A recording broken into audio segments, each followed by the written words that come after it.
So I'm coming to you today with a controversial video, obviously something that not all of you will agree with, which I am totally open to reading people who don't agree. In fact, I think that's what makes it fun and why I'm kind of excited to record this video, because I know that, I'm not just saying something that everybody agrees with. I'm really interested to see what you all think. But I really think that the MCU is on a stark downhill decline, really, after Avengers Endgame. And after Endgame, obviously, which was so good, Infinity War was really good.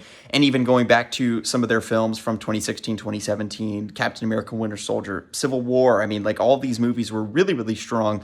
And even the solo Iron Man, Captain America movies, there was so much excitement and hype around them, so much hype around Infinity War and Endgame. And now, to me, I think the hype is just honestly non-existent. I haven't seen many people who are clamoring to see the upcoming Ant-Man and the Wasp Quantanium movie, whatever it's called. I haven't seen a lot of people who are excited to see a Black Panther movie without Black Panther in it. I haven't seen a lot of people who are excited to see really any MCU movie. I mean, Shang-Chi is a C-list Marvel character. I mean, I guess I'll watch it. I don't really know. And I said this in a live stream, which a lot of people, some agreed with, some disagreed with, but I want you to think back to 2016. Think back to 2016, where in February of 2016, Deadpool came out, one of the most revered and funny comic book characters of all time, made his debut on the big screen. Then 1 month later, Batman v Superman clashed on the big screen for the first time in their 80-year history as characters.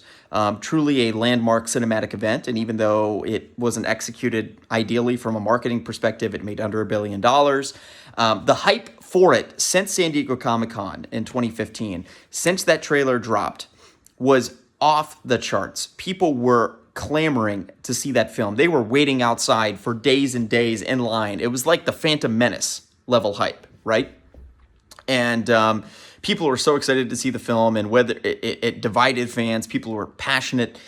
People were doing reaction videos to the trailers, and just, I mean, the excitement and passion was palpable for these films.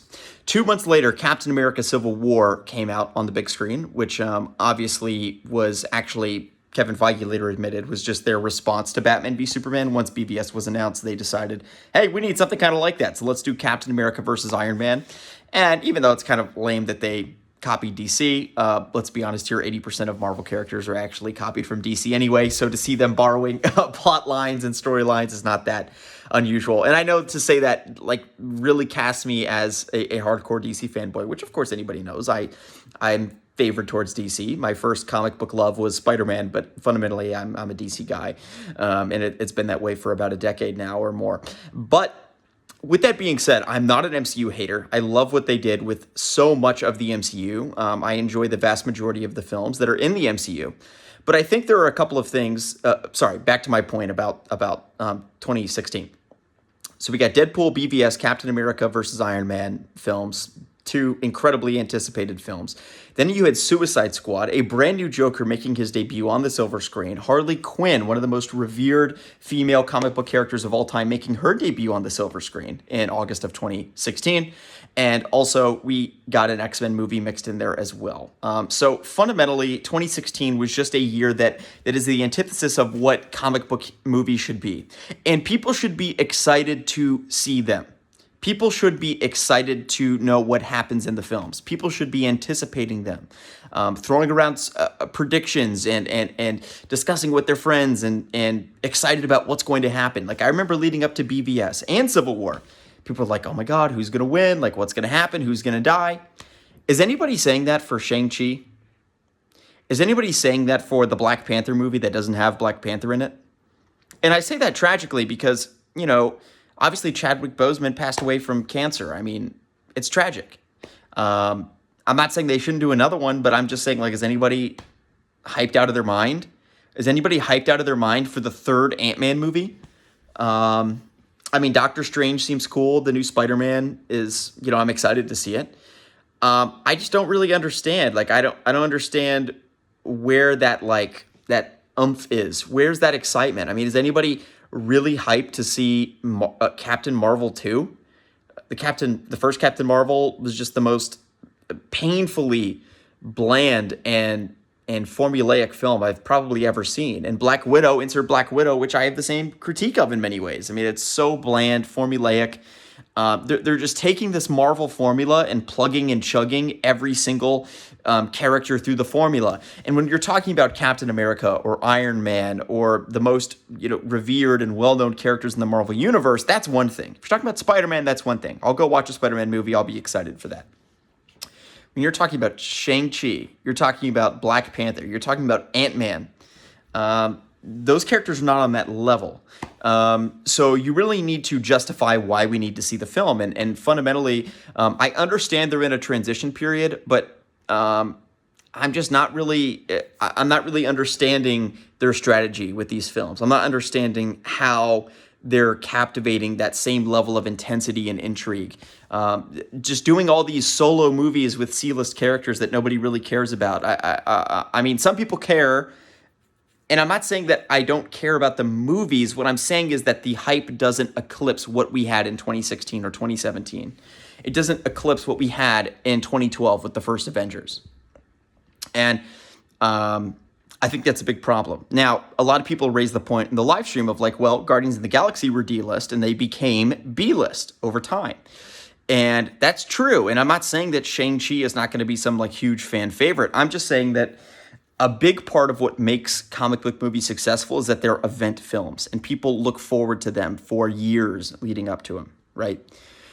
And I'm just looking at this Phase 4 slate and what do they have in line of that? I don't know. Where's the Punisher and Daredevil movie crossover? Where is like that movie that people are going to be hyped out of their mind to see?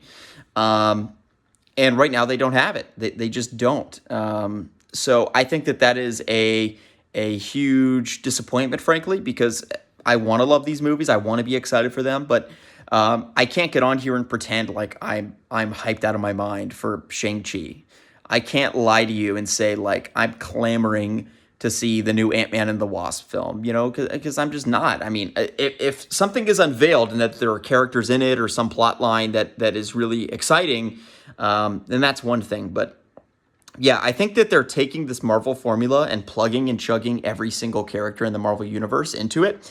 And again, that works when you're dealing with characters that are deeply interesting and fan favorites and people want to see content from those characters. With C and D-list characters where people haven't even really asked for these movies, fans haven't even really wanted them. I don't know. To me, it just rubs me like Solo. Solo, a Han's Star Wars story, obviously. It rubs me the same way, that it's the same thing where it's like, I like Star Wars, I like Han Solo, but am I like hyped to see this movie?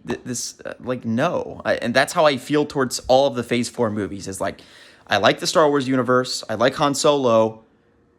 Do I want a 2.5 hour Han Solo prequel story movie? Not really. And I feel the same thing. It's like, do I love the MCU? Yes. Do I like Ant-Man?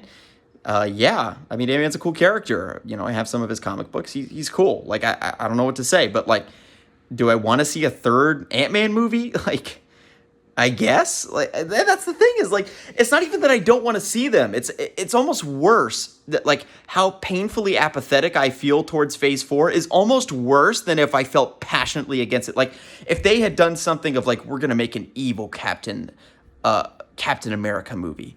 It's going to be like Nazi Captain America. Like maybe I would be pissed about that and I would at least feel passion. At least I would care. At least I could get on here and be riled up about it. But Phase 4, I just don't care. I don't understand. Like, I don't understand how they looked at this slate and thought, yes, this is a proper evolution of the Marvel Cinematic Universe, and people are going to like this as much as they've loved our other content. Surely they know that there are going to be, and mark my words on this, people can be upset in the comments all they want. People can complain and say I'm a hater. We can go back to this video in 3 years. I guarantee you there are going to be several MCU movies that are going to tank at the box office. And it's going to be a same situation. I mark my words. It's going to be the same situation as Solo. a Star Wars story where it tanked at the box office and Disney freaked the fuck out and reevaluated their whole movie slate and changed everything. And they're like, oh, do we need to get rid of Kathleen Kennedy and all this stuff? They're not going to get rid of Kevin Feige, but the same thing is going to happen. Mark my words. Shang-Chi or Ant-Man and the Wasp or whatever is going to tank at the box office. It's going to make $450 million or $500 million instead of the benchmark $1 billion, $1.5 billion.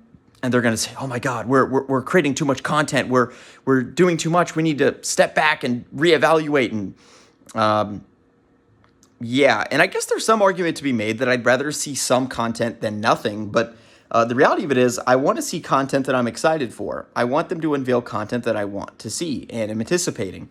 And they've done that before. They've done it many, many, many, many times. Same with DC. And as I said, I would rather be hyped for a movie for 2 years and be really passionate and excited about it and, just really care about it and see the movie and not love it that much, like Suicide Squad was, for instance, than have a movie that I'm just painfully indifferent about and I watch it and it's like, okay, it's good. It's a 6 out of 10. It's an average Hollywood blockbuster flick. I've seen this movie 23 times now. How many Marvel movies do we have? 23. I don't know. I don't have anything else to say. I don't understand the strategy. I'd be approaching it much differently if I were Marvel, but hey, I'm just a schmuck on the internet, It's just my opinion. But yeah, I'm really curious to hear what you guys have to say in the comment section below. Let me know your thoughts, and I totally anticipate there will be dislikes on the video and people that disagree. Totally okay with that, and I really respect everybody's opinion and look forward to reading all of the comments here down below. Thanks for watching.